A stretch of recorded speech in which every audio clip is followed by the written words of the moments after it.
Teman-teman, perkenalkan nama saya Johari Sprian. Saya mahasiswa dari Universitas Haringga dengan jurusan Sistem Informasi. Di sini saya akan menjelaskan mata kuliah Etika Profesi.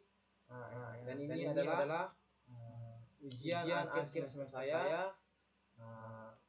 Di sini saya akan menjelaskan dengan salah satu soal, jelaskan kebutuhan manusia menurut kepentingan sifat waktu, objek, sumber dana, dan berikan contohnya. Kebutuhan manusia dapat dikategorikan berdasarkan beberapa aspek, yaitu kepentingan sifat, waktu, subjek, dan sumbernya. Berikut adalah penjelasan serta contoh masing-masing kategori. Yang pertama, di sini ada berdasarkan kepentingan. Berdasarkan kepentingan ada tiga komponen. Yang pertama, kebutuhan primer, kebutuhan yang harus dipenuhi untuk kelangsungan hidup. Contohnya ada makanan, pakaian, dan tempat tinggal. Yang kedua, sekunder, kebutuhan yang dipenuhi setelah kebutuhan primer, bertujuan untuk kenyamanan dan kesejahteraan hidup. Contohnya ada pendidikan atau alat transportasi dan hiburan.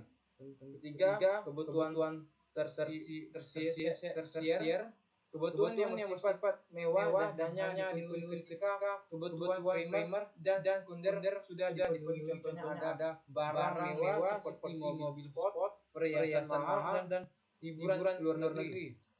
Dan yang kedua, ada di sini berdasarkan sifat memiliki dua komponen. Pertama, kebutuhan jasmani, kebutuhan yang berhubungan dengan fisik dan tubuh manusia. Contohnya di sini ada makanan yang bergizi, olahraga, dan perawatan kesehatan. Selanjutnya di sini kebutuhan rohani, kebutuhan yang berhubungan dengan jiwa dan pikiran manusia. Contohnya di sini ada ibadah, pendidikan, rekreasi, dan pengembangan diri. Selanjutnya di sini ada berdasarkan waktu. Berdasarkan waktu memiliki kedua komponen. Yang pertama di sini ada kebutuhan sekarang, kebutuhan yang harus dipenuhi segera untuk menghindari risiko atau masalah. Contohnya di sini ada obat untuk orang sakit, makan bagi yang lapar, dan pakaian untuk yang kedinginan. Selanjutnya kebutuhan masa depan, kebutuhan yang memenuhi dapat ditindak dan direncanakan untuk waktu yang akan datang. Contohnya ada tabungan, asuransi, dan investasi pendidikan anak-anak. Selanjutnya di sini ada berdasarkan subjek. Berdasarkan subjek ini memiliki dua komponen. Yang pertama, kebutuhan individu, kebutuhan yang harus dipenuhi oleh seorang individu. Contohnya di sini ada kebutuhan akan makanan, pakaian, dan pendidikan. Selanjutnya di sini ada komponen kolektif, kebutuhan yang harus dipenuhi oleh kelompok atau masyarakat. Contohnya di sini ada kebutuhan yang akan keamanan, fasilitas umum, dan layanan kesehatan. Di sini terakhir ada berdasarkan sumbernya. Berdasarkan sumbernya di sini memiliki dua komponen. Yang pertama ada kebutuhan material, kebutuhan yang berhubungan dengan barang atau benda fisik. Contohnya ada makanan, pakaian, rumah, dan kendaraan. Kedua di sini ada kebutuhan non material, kebutuhan yang berhubungan dengan hal-hal non fisik. Contohnya ada kasih sayang, pengakuan pendidikan, dan kebahagiaan. Dengan memahami sebagai kategori kebutuhan, kita dapat lebih mudah mengidentifikasi prioritas dan strategi untuk memenuhi kebutuhan tersebut secara efektif. Selanjutnya di sini ada jelaskan apa yang dimaksud dengan kompetensi sistem informasi, kompetensi sistem informasi, dan bagaimana orang yang dikategorikan komponen. Pertama di sini ada kompetensi satu, adalah kompetensi yang dari pengetahuan, keterampilan, dan sikap yang diperlukan untuk melakukan tugas atau pekerjaan itu dengan efektif dan efisien.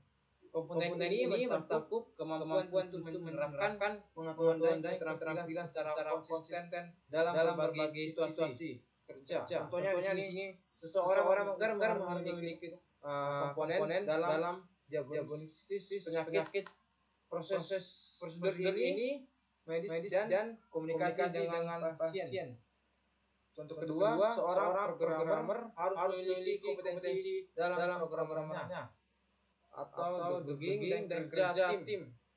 Selanjutnya di sini kedua, sistem informasi. Sistem informasi adalah komunikasi dari teknologi informasi, orang dan proses yang dirancangkan untuk mengumpulkan, penyimpanan, memproses dan menyebarkan informasi. Sistem ini digunakan untuk mendukung operasi, manajemen dan pengambilan keputusan dalam suatu organisasi. Contohnya di sini ada sistem informasi manajemen atau MES yang digunakan untuk mengelola data perusahaan dan menghasilkan laporan untuk manajemen. Untuk kedua ada sistem informasi geografis atau GIS yang digunakan untuk mengumpulkan, penyimpanan, menganalisis dan menampilkan data geografis. Selanjutnya yang ketiga di sini ada komponen sistem informasi.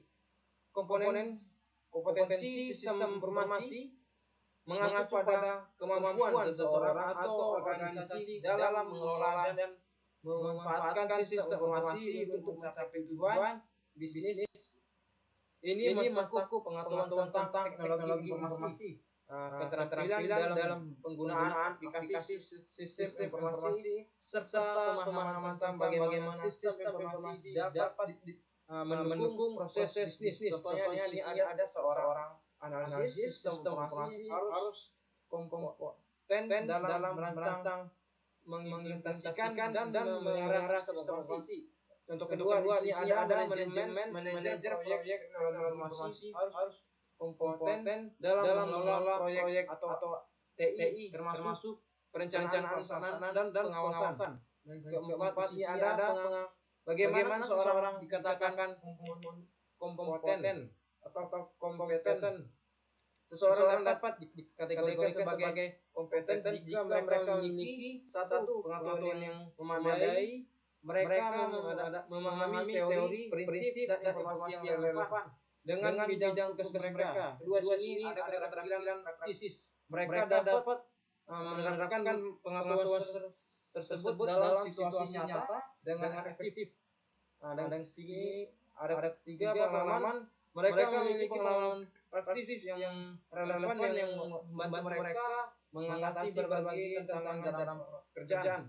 Keempat di sini sikap profesional. Mereka menunjukkan sikap yang sesuai seperti tanggung jawab, kendaraan, dan etika kerja yang baik. Dan kelima, di sini ada kemampuan berdasarkan beradaptasi.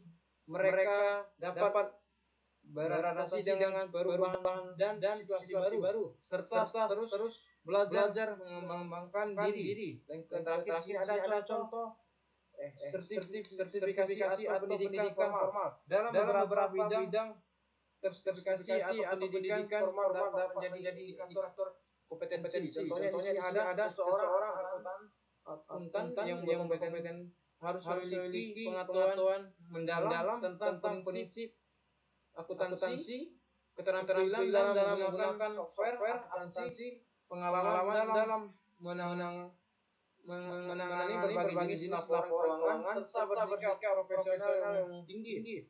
Yang kedua, di sini ada contoh seorang guru yang kompeten harus memiliki pemahaman tentang materi pelajaran, keterampilan dalam mengajar dan mengelola kelas, pengalaman mengajar yang cukup, serta sikap yang mendukung pembelajaran siswa.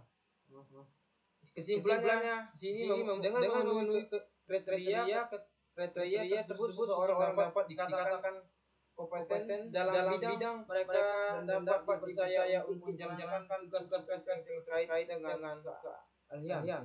Baik teman-teman, ini saja yang saya jelaskan tentang subjek sifat kepentingan menurut kebutuhan manusia dan kompetensi sistem informasi atau kompetensi sistem informasi dan bagaimana orang dikategorikan kompeten. Oke, teman-teman, apa ada yang salah ucapkan mohon dimaafkan. Terima kasih buat teman-teman. Selamat malam.